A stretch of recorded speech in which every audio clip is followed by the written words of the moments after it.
Tayo pong manalangin sa mga oras na ito. Panginoon, salamat o Jesus na nagkaroon ulit kami ng oras, ng panahon upang makinig ninyo pong mga salita. Dalangin namin, O God, ang sa manan na Espiritu, maging tagapagturo ka namin, Panginoon. Patuloy nga na i-meet nyo po lahat po ng mga needs ng bawat isa po sa amin, kung ano man yung mga prayer requests, mga concerns po namin, Panginoon Lord, kine-claim na po namin ito na it will come to pass in your perfect time, sapagat ang Diyos namin pinaglilingkuran ay hindi nagbabagong Diyos. Sa inyo pong papurit pagsamba sa pangalan ni Jesus, Amen. Sa ating pong topic 129, ayan, so ang ating pong topic ay Unchanging God. Ito po ay in reference pa din dun sa aming series for this month of September. So yung ating main verse ay kukuhanin po natin sa Hebrews chapter 13 verse 8. Ano po ba yung sinasabi ng Hebrews? Sabi po dito, Jesus Christ, yung ating Panginoon, tagapagligtas natin, is the same yesterday and today and forever. Kung sino si Jesucristo noon, ay siya rin ngayon at magpakailanman. Alam niyo po ba na isa sa napakagandang katangian ng ating Diyos, hindi siya nagbabagong Diyos. 'Di ba? Yung Diyos na ating pinaglilingkuran na tinanggap natin ng Panginoon, tagapagligtas ng buhay natin, siya yung Diyos noon, siya yung Diyos ngayon at magpakailanman. Di ba nakakatakot? Paano na lang kung yung Diyos mong pinaglilingkuran nagbabago ng isip? Halimbawa, mahal ka niya ngayon, tas bukas hindi ka na niya mahal. Then sa susunod na panahon, mahal ka niya uli, pero kapag nagkasala ka na uli, hindi ka na niya mahal. Pero ang Lord po natin, He is the same yesterday, today, and forever. Yan. Sabi dito, in a world that is constantly changing. 'Di ba? So, tingnan mo na lang yung technology. 'Di ba? So, talagang nagbabago yung mundo. Where trends, circumstances, and even relationships shift. 'Di ba? Ang dami ko na na-counsel.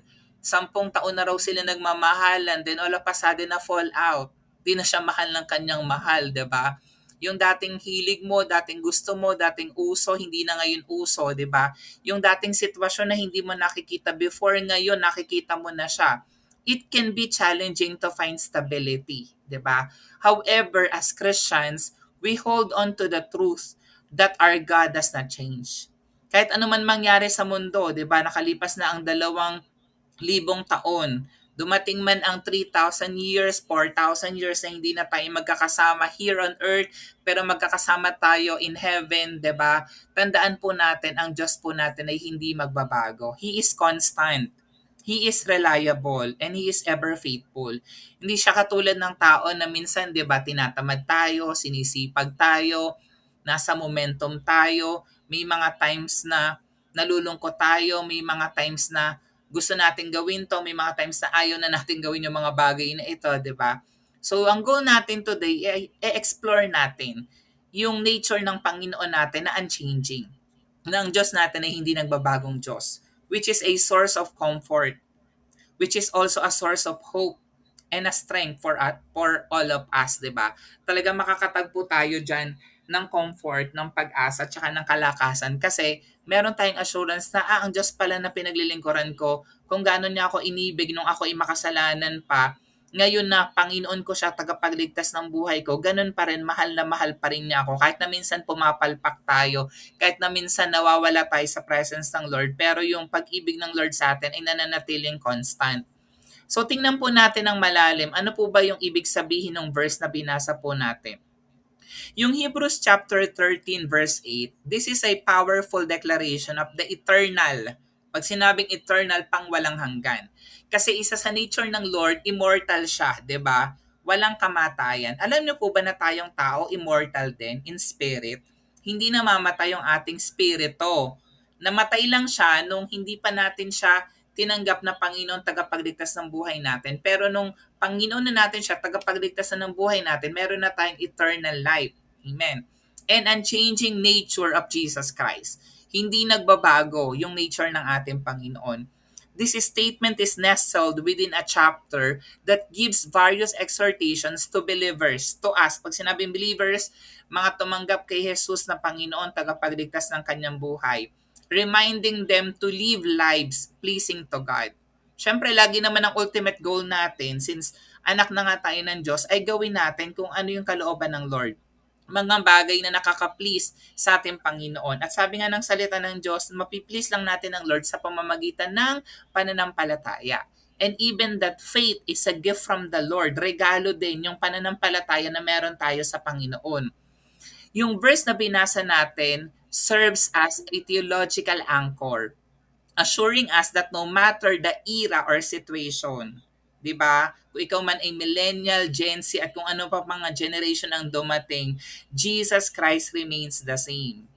The author of Hebrews, walang iba kundi itong si Pablo, he emphasized the continuity of Christ's character, love, and power. Hindi nangihina ang kapangyarihan ng Diyos, 'di ba? Pag-ibig ng Diyos hindi nagmamalaw sa atin, hindi nagbabagong ugali ng Diyos. He is true in the past, He is true in the present, and will remain true even in the future. 'Di ba? Ang sarap ng feeling ng ganun na kahit na minsan hindi ka na constant, hindi ka naman talaga constant, kahit na minsan feeling mo palang wala ka na talagang time for the Lord, pero ang Lord ko palang pinaglilingkuran, constant pala. Hindi pala siya nagbabago. Same pa rin pala yung pag-ibig niya sa akin. So may tatlo po akong points na gusto sa ating ituro tonight. Number one, always remember yung God's character is unchanging. Siyempre, kailangan natin ng cross-reference para ma-prove na hindi talaga nagbabago yung ugali, yung ating Panginoon. Sabi ng Malakay chapter 3 verse 6 says, I the Lord do not change. So you the descendants of Jacob are not destroyed. Ako si Yahweh, then meron pa po yung sinabi dyan, kaya nilagyan ko na lang ng ... sapagkat hindi ako nagbabago sa aking pangako. Alam nyo ba na napakahalaga na tayo pinag-aaral ng salita ng Diyos? Kasi kapag nagbabasa ka ng Word of God, makakabasa ka doon ng mga pangako ng Diyos. At kung may na-receive ka ng promise of God sa'yo, i-claim mo yun na mangyayari yon sa buhay mo in God's perfect time. Bakit? Kasi kung anong pinangako ng Lord, tinutupad niya yun. Hindi siya nagbabagong Diyos. Tapat siya sa kanyang mga pangako. Hindi natin katulad na tao, di ba? Minsan pag nangako tayo, minsan darating ang time, depende sa sitwasyon, ayaw na natin. Halimbawa, sige, mag-church na ako regularly. Sige, magbabasa na ako ng Bible. Sige, talaga magpapakabait na ako. Pero di ba, nagpo-fall short pa rin tayo. Pero ang nature ng Lord, hindi ganon. True po siya sa kanyang mga promises. God's character, yung kanyang kabanalan, yung kanyang pag-ibig, yung kanyang hustisya, yung kanyang habag, yung kanyang katotohanan remains constant. Diba? Ang ganda ng character ng ating Panginoon. Unlike human beings who can be swayed by circumstances, God is consistent in His nature. Diba? Kasi ang tao minsan nasusway talaga tayo ng sitwasyon. Kasi nung may time ka pa, nakakapagbigay ka talaga ng oras ng panahon sa Panginoon. Pero paano kapag marami ka ng projects, 'di ba? Paano kung marami ka ng trabaho? Paano kung sinagot ka na ng minamahal mo? Paano kung nagkaroon ka na ng pamilya? 'Di ba minsan nawawalan tayo ng time for the Lord. Pero kahit na busy tayo, kahit na minsan nawawala tayo kay Lord, the Lord is still consistent. Amen? The Lord remains constant. Example, think about a parent who loves their child unconditionally. Siyempre, lahat naman tayo merong magulang, di ba? Even when that child makes mistakes, the parent's love does not waver. Ka naman itatakwil ng iyong magulang kapag ikaw po ay nagkamali. So, in-example lang dito na yung God's love for us is steadfast regardless of our failures or shortcomings. Kaya kahit na minsan dumating sa point mo na, hindi na ako karapat-dapat sa Lord, kinalimutan ko na talaga ang Lord, lagi ko na lang siyang sineset aside sa aking priority. Mas priority ko na yung aking trabaho, yung aking pag-aaral, yung aking mahal sa buhay, yung aking pamilya, yung mga dreams and ambitions ko in life. Pero regardless na tayo po ay may mga shortcomings, regardless na tayo po ay nagkakamali, nagkakasala, pasaway, 'di ba? God's love for us is still steadfast. Di ba? Napakabuti ng Diyos. Amen. Na mahal tayo ng Panginoon. Hindi nagbabago ang Diyos. So, paano po natin ito ma-apply when we face uncertainty or fear na hindi po tayo exempted dyan? Di ba? May mga bagay na kinakatakutan talaga tayo. May mga bagay na hindi talaga tayo sigurado. Pero we can trust that God's character will never change. Yun yung maganda eh. Kahit na feeling mo, hindi ko talaga to kaya, hindi ko talaga to forte. Kulang talaga ako ng knowledge, ng wisdom dito. Kulang talaga ako ng resources. or talagang hindi ko talaga control yung sakit at karamdaman, 'di ba? Pero kaya mo magtiwala dun sa Diyos na hindi nagbabago, na kayang gawin yon sa buhay po natin. So His love, His promises are as true today as they were in the past. Alam nyo, napakaganda na balikan mo yung kabutihan ng Diyos sa buhay mo 15 years ago nung una ka na born again, 10 years ago, 5 years ago, or last year lang, or last month, or nung first time mong umati ng Bible study. Kasi di ba kapag binabalikan mo yon, nakikita mo, ay oo nga no, ginawa pala yun ng Lord sa buhay ko. Nare-recall mo. Kung nagawa na yun ng Lord sa buhay mo before, tingin mo ba hindi niya na yung kayang gawin ngayon? Di ba much more pang kayang gawin ng Lord sa buhay po natin. So all we have to do is to keep trusting the Lord. Point number 2, God's promises are unchanging. 'Di ba? Sa Numbers 23 verse 19, kailangan uli natin ng reference kasi 'di ba sabi ko dito ang tao nangako, "Sir, sige po sisimba na po ako sa Sunday," pero hindi naman nag-church, 'di ba? Or Lord, hindi ko na po talaga 'to gagawin, pero ginawa pa din, 'di ba? So sabi ng Numbers 23 verse 19, God is not human that he should lie, not a human being that he should change his mind. Does he speak and then not act? Does he promise and not fulfill? Ang ganda, no? Ang Diyos ay hindi sinungaling na tulad ng tao. Sabi dito, ano mang sabihin ay kanyang gagawin. Kung mangako man siya, ito'y kanyang tutuparin. So, ganun ang Diyos. Kaya nga, balikan mo. Lord, pinangako mo ito sa akin eh. Sinabi mo sa akin ito last year. Sinabi mo to sa akin 5 years ago. So, nasaan na? It will come to pass. Maghintay ka lang. Ang dami ko na mga napakinggan na testimony na may pinagpe-pray sila magandang trabaho abroad, magkaroon sila ng magandang trabaho dito sa ating bansa.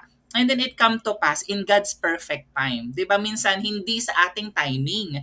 Kasi minsan nagse-set tayo ng sarili nating timeline. Gusto ko pag ganito, nakuha ko na to Lord. Merong best time nga ang Lord. So kailangan lang natin magtiwala sa Panginoon. Unlike humans who might break their promises, God always fulfills His word. 'Di ba? Paano na lang nga, 'di ba? Sabi ko kanina, paano na lang pala kung ang Diyos natin pinaglilingkuran, mangangako sa atin tapos hindi gagawin. 'Di ba naglolokohan lang tayo? Sayang yung ating pananampalataya. Buti na lang ang Diyos, hindi katulad ng tao na kapag nangako, hindi tinutupad. What He has promised, tandaan po natin, He will accomplish. Ngayon, pag alam natin na He will accomplish, huwag mong ipilit yung timing mo. Hintayin mo yung perfect time ng ating Panginoon, and that perfect time is beautiful.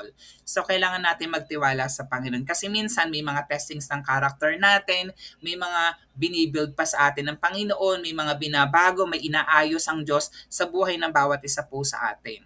So example, consider the promise God made to Abraham. 'Di ba? Alam natin to sa Old Testament that he would be the father of many nations.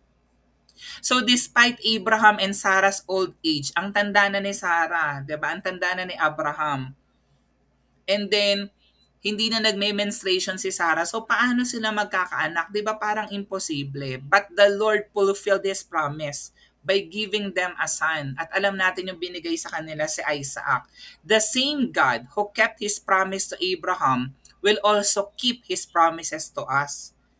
Kasi ano ba yung difference ng Diyos ni Abraham at ni Sarah sa Diyos natin? Di ba pareho yun? Yung Diyos nila hindi nagbabago, yun din yung Diyos natin ngayon. So kung nagawa yun ng Panginoon, kay Abraham, kay Sarah, tingin mo ba hindi yung kayang gawin ng Lord sa buhay po natin? Kaya po yun ng Lord. Amen. Nakatingin ang Lord sa pananampalataya at pagtitiwala natin sa Kanya. So kailangan lang natin na patuloy na magtiwala at manampalataya sa Diyos. Hold on to God's promises in your life. So alamin mo yan. Ano ba yung pangako ng Lord sa akin? So kailangan mo yung panghawakan even when situations seem hopeless. Kasi minsan makikita mo talaga yung reality. Lord, paano mangyayari to? Ito yung sitwasyon ko ngayon. Wala nga akong pamasahe. 'Di ba? Wala nga akong pambaon. 'Di ba? Wala nga akong pambili ng gamot kung meron kang sakit, 'di ba? So tandaan mo, God's word is reliable and His promises will come to pass in His perfect timing. So habang naghihintay ka, which is very hard talaga, kailangan mo magtiwala sa Diyos na merong perfect time ang Lord sa bawat isa po sa atin. Yan. Pangatlo, sabi dito, ayan, God's purpose is unchanging. Yan. Di ba kanina, hindi nagbabago ang Diyos, yung nature ng Lord. Pangalawa, ang sabi kanina, yung promises ng Lord hindi nagbabago. And then ngayon, may layunin pala ang Lord sa akin. Di ba? At hindi yun nagbabago. Sabi ng Isaiah 46 verse 10, states, I make known the end from the beginning, from ancient times what is still to come. I say, my purpose will stand and I will do all that I please. Sa simula pa itinakda ko na at aking inihayag kung anong magaganap. Sinabi kong tiyak na magaganap ang lahat ng bala ko at gagawin ko ang lahat ng gusto kong gawin. So ganun po yung Diyos. And even tonight, alam ng Lord, itinakda niya na tonight aating ka ng Bible study. Tinakda ng Lord kung kailan mo siya tatanggapin na Panginoon, tagapagligtas ng buhay mo. So ginamit lang din po ako na instrument, and then bawat isa sa atin, instrument ng Lord na one day tayo rin yung mag-share ng gospel to others. Magpe-pray din tayo ng ibang tao. So God's purpose for creation and for each of our lives does not change.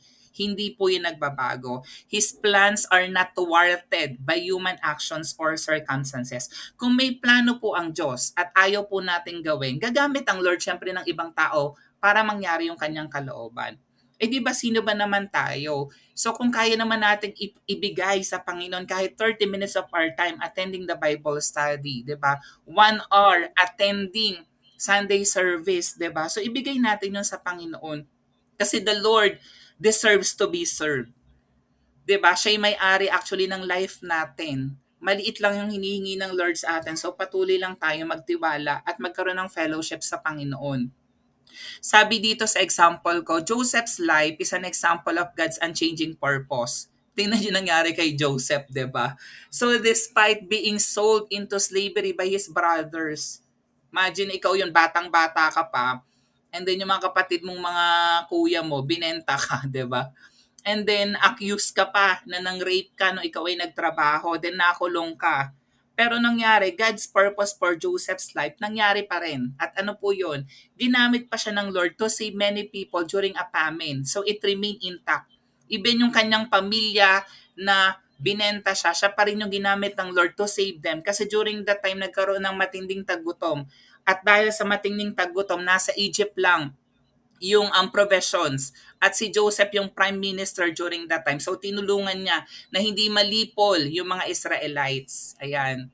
So in the same way, ganun din po. Kahit na minsan nakikita mo ngayon, true, maring reality, factual lang naman, real talk lang, sabi natin, na ganito yung sitwasyon mo, pero tandaan mo, hindi nagbabago yung purpose ng Lord sa buhay po natin. So, kailangan mo na magtiwala sa Diyos. Amen. Trust the process at makikita mo maganda yung end results po niyan. So, trust that God's purpose for your life is unchanging.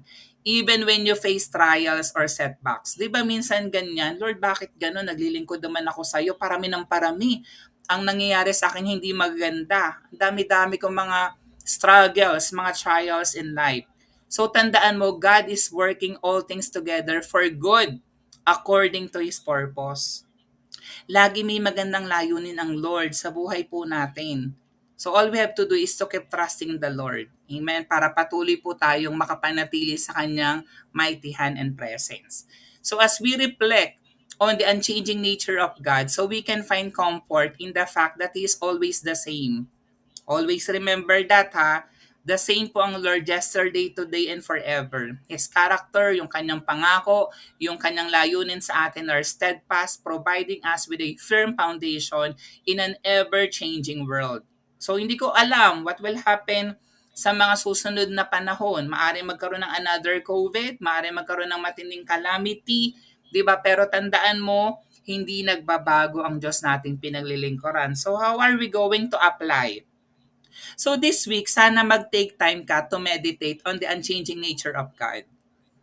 I-reflect mo, ano ba yung mga ugali ng Lord, yung nature ng Lord, kalikasan ng Lord na talagang napapatunayan ko na hindi talaga siya nagbabago. Then identify areas in your life where you may have doubted God's constancy. Diba minsan dumarating yan, nagko-question ka na sa Lord. So identify mo yon, sang area ka ba nagda-doubt sa Panginoon. So isurrender mo lahat ng doubts mo sa Panginoon and choose to trust in His unchanging character, promises, and purpose.